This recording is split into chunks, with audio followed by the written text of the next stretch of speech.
That's a real one. They all gotta look like that. Family. Beautiful. Make sure that remark. Mike slays, his dad slays. Twins. Twinning. Oh, it's a grouper. A grouper. Yeah. A grouper.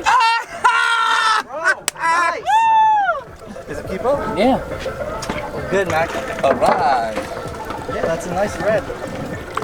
We are so in the meat. So in the meat. Hey, you got your big bag. What a nice guy. Down the hatch. One step back. The fish whisper.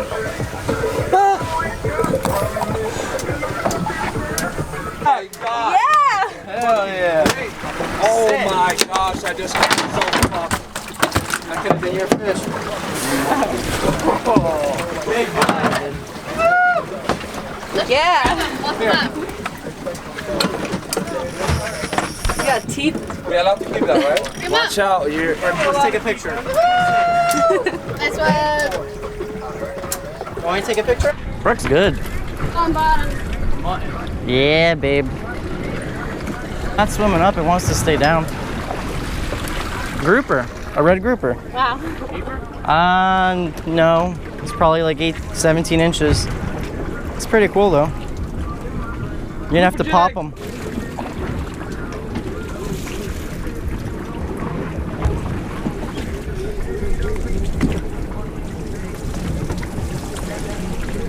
How do I pop them? Oh, here. Do you have a venting tool? No, Got him.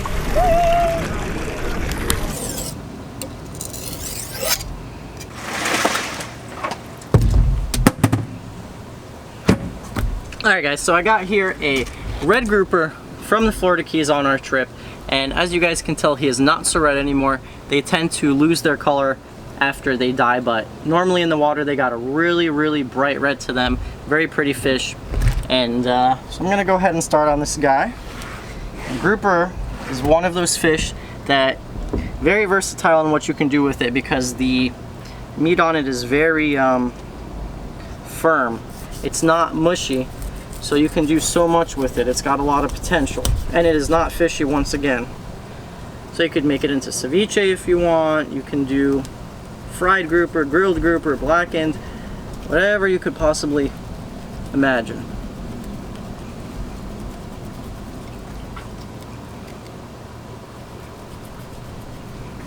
So I'm just running my knife along its backbone, just like with every other fish.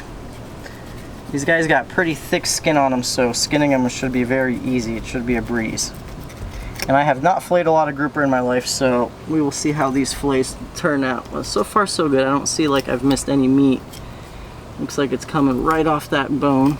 And I'm just, as I go down, like with everything, you just slide the flesh up and just separate it from that backbone.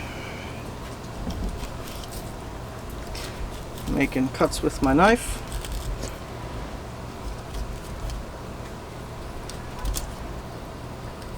They got a lot of meat towards their head. That's why they fight so hard. You got those big powerful head shakes. These things are very stubborn when you fight them. They just want to stay down. They don't really run so much as they just dog you, and it's just kind of feels like you're pulling up a big bag that once in a while will pull.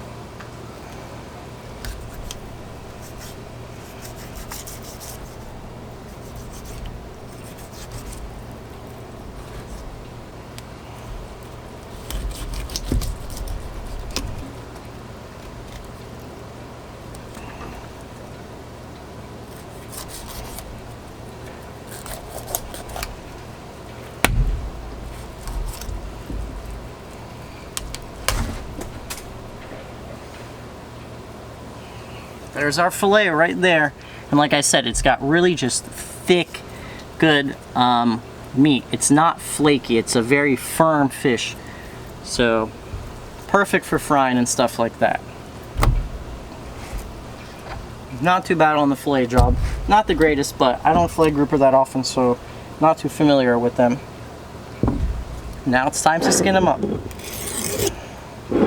Oh, and by the way, one thing, if you guys ever do buy fish from a market or you see it in a restaurant, always look at the eyes. If their eyes are very glossy and milky, that's how you know fish is not fresh. When the eye of a fish is clear, that's how you know it's fresh. That's one key thing.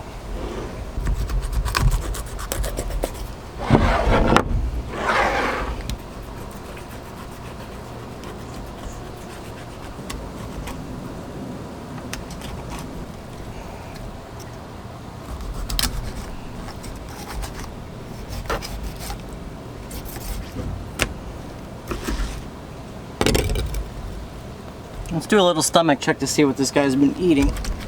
But it kind of looks like his stomach might be empty. What's in here? In here, looks like his stomach is empty actually, so this guy was hungry.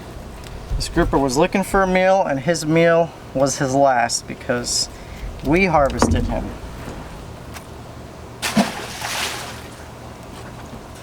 Alright, that's the other grouper fillet, gonna go in the bag, and this guy is ready to get cooked. What up guys, Victor here, and we are in the kitchen now. We're back from the Keys, and I have some really beautiful grouper fillets. I'm gonna prepare them today po' boy style. So I looked up a recipe for a remoulade sauce. I'm gonna put my own little twist on it, and we're gonna make them with hoagies.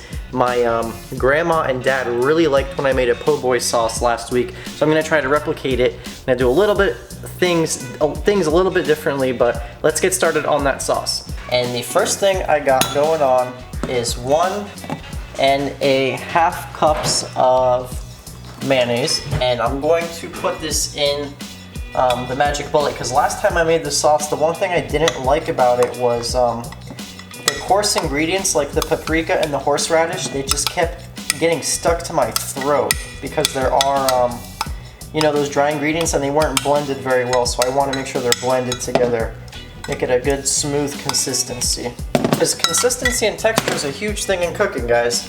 If, you know, you can have something taste good, but if the texture's off, you know, it's just not pleasant to eat. Also, last time I made this recipe, I did not put any sour cream, and I found the sauce to be a little on the heavy side. So to lighten it up and cut through that really fatty taste, I'm gonna do some sour cream in there. Around 1/4 cup of mustard.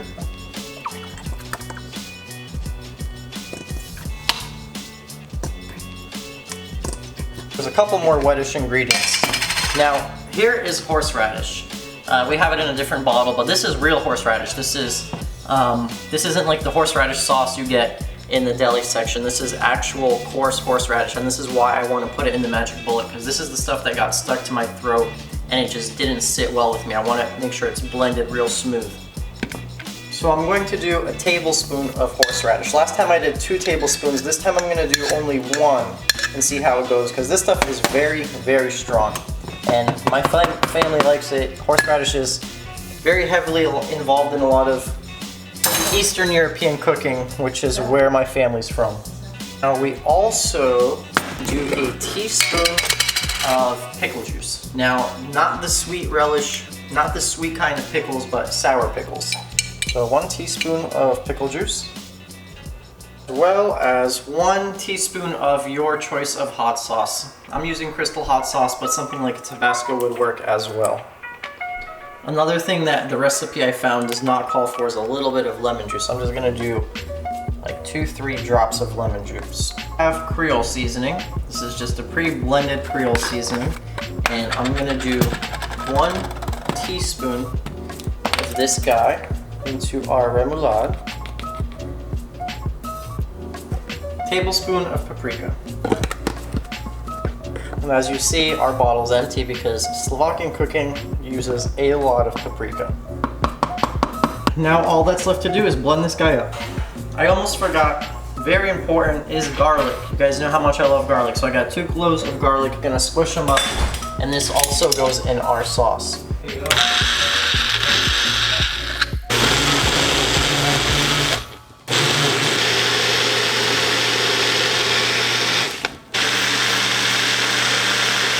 I'm using green onions in the recipe.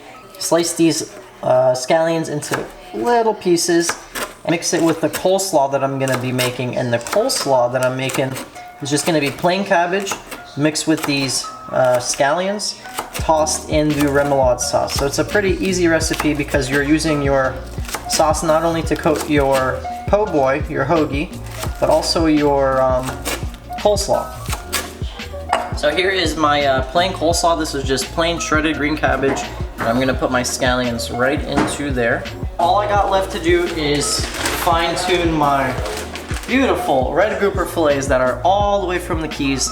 Check out that meat. And it's actually really a treat for us to have grouper because like I said at the fillet table, guys, we don't eat grouper that often because we don't have that many grouper, at least where I'm at, out of here, like in the Pompano Beach, Hillsborough Inlet area, or at least we don't have any good spots for them. But in the Keys, they are just everywhere. To season these guys up, I'm gonna keep it real simple. I'm gonna use the same Creole seasoning that went on in our remoulade sauce, as well as just some salt. That is it. We got our pan on medium-high heat, and I got 4 tablespoons of butter right here. I'm going to butter up the pan, toss our fillets on there, and we're gonna be good to go. I don't know about you guys, but I think the smell of just cooking butter is one of the best smells in the kitchen.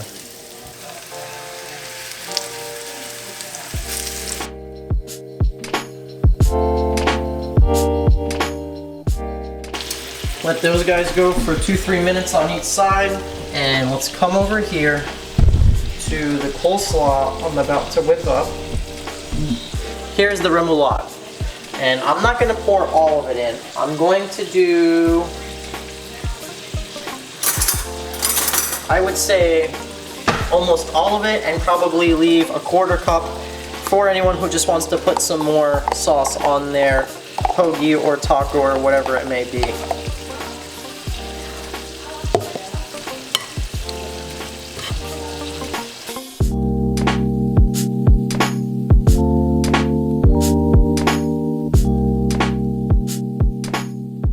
This is what I was telling you guys about the texture of grouper. I love it because you can confidently know you're gonna flip it and it's not gonna fall apart.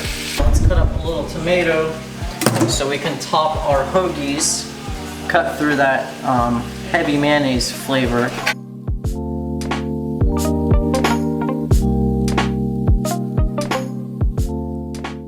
All right, guys, look at this smorgasbord. Here is the grouper with the Creole seasoning. Here is our coleslaw with the remoulade sauce, scallions, and all of us have hoagies, compliments of Publix, the greatest grocery store in the entire world. And these are very soft hoagies, which is what you want, especially for a fish sandwich. And we all got a little bit of tomato on our plates. So I'm gonna go ahead and make my sandwich and we will see how it tastes. All right, guys, you're about to witness the greatest po' boy of all time. I just heard an that was coming from my grandma. Here we go. This is how you gotta do it. It's so good. Woo, you guys hear that? It's so good. So here is the grouper, and this is some of the butter Creole that I'm gonna pour on there from the fish. So let's put on some of the coleslaw. And now we top it off with some tomato.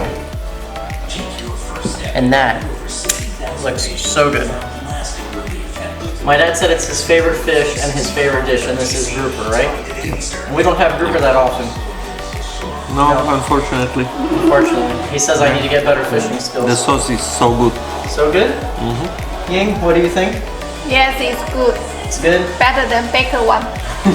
Last night, guys, I made that whole mutton snapper in the oven, and I liked it, my dad liked it, Brooke liked it, Grandma not so much, the fish freaked her out. I'm gonna go ahead and take a bite.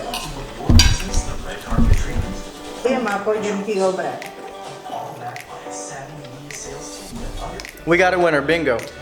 Now, the sauce is much better than last time because like I said, you don't have that coarseness. Because I put in the magic bullet, it's a lot smoother than it was last time. So that horseradish isn't burning your throat. The coleslaw is fire. I'm glad I added the scallions. They had a nice little kick. So it was a good one, it's a success. So if you guys liked this video, because I know you did because you're watching it, which means that you liked it and your attention was there. So please make sure to hit that thumbs up button, and I'll see you guys in the next one. Stay salty, my friends. Thank you for watching that video, guys. Welcome aboard to the Land Shark Nation, and if you guys want to see more videos like this in the future, please make sure to go ahead and hit that subscribe button, not only to me, but to Brooke as well. Both icons are on the screen above, and actually you guys can see how we caught all these fish by clicking the video on the screen as well. Stay salty, my friends, and I'll see you in the next one.